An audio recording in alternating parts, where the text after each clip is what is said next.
So tonight we're going to look at the ATI 1911 .45 caliber. We're going to do a general overview and do a grip change on this, or at least explain the process of a grip change. Alright, so here we are with the American Tactical 1911, and what we're going to do is a grip change. These are the new grips I just installed on here. So I'm going to show you the process, what it involves to change the grips on this 1911. So the first thing you want to do is make sure the chamber is cleared. I'll take it off safety first and wait. Oh, what do you know? There was one hiding in there. That's no good. You don't want that. So make sure it's cleared before you get to work. So what it's going to take for these particular screws is a 3/32 Allen wrench, and it's pretty simple. All you got to do is just pop it in there and take those bad boys off. Now you got to be careful when taking the screws out of a 1911 because they are very prone to stripping. Luckily I bought some extra hard screws so they won't strip as easily as a standard screw, and I can show you an example of that here in a second.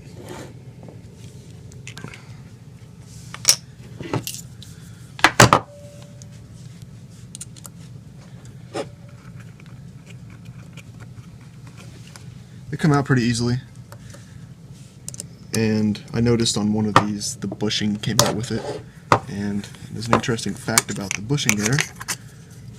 Looks like another one came out as well.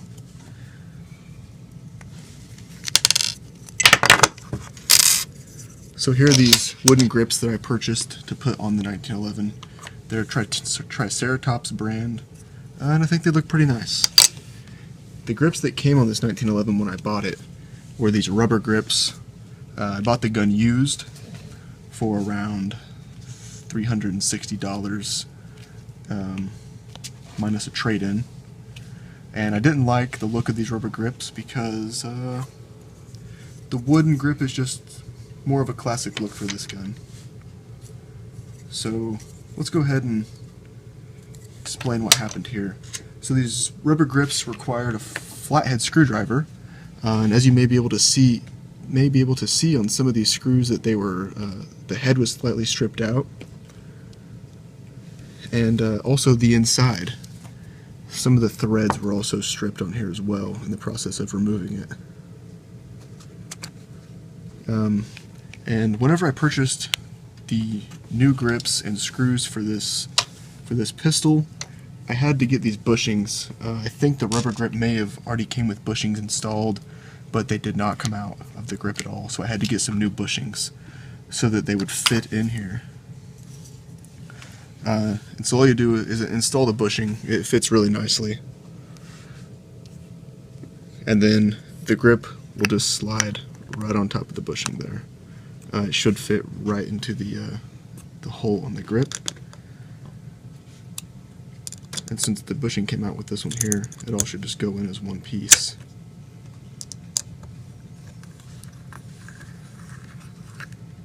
It's a pretty simple process. The most complicated part of this was just getting some good quality screws to go in here. And it's a good thing to know about the bushings beforehand. If you buy a gun used, it may not have the bushings. So I had to purchase those separately. They cost about $10 for the bushings, and about $10 for the screws as well. So there's one side in there. Like I said, it's a pretty quick process. This side, the same thing happened. The bushing came out. But that's alright because we'll just pop it right back on there just like that. And get the screw put back on.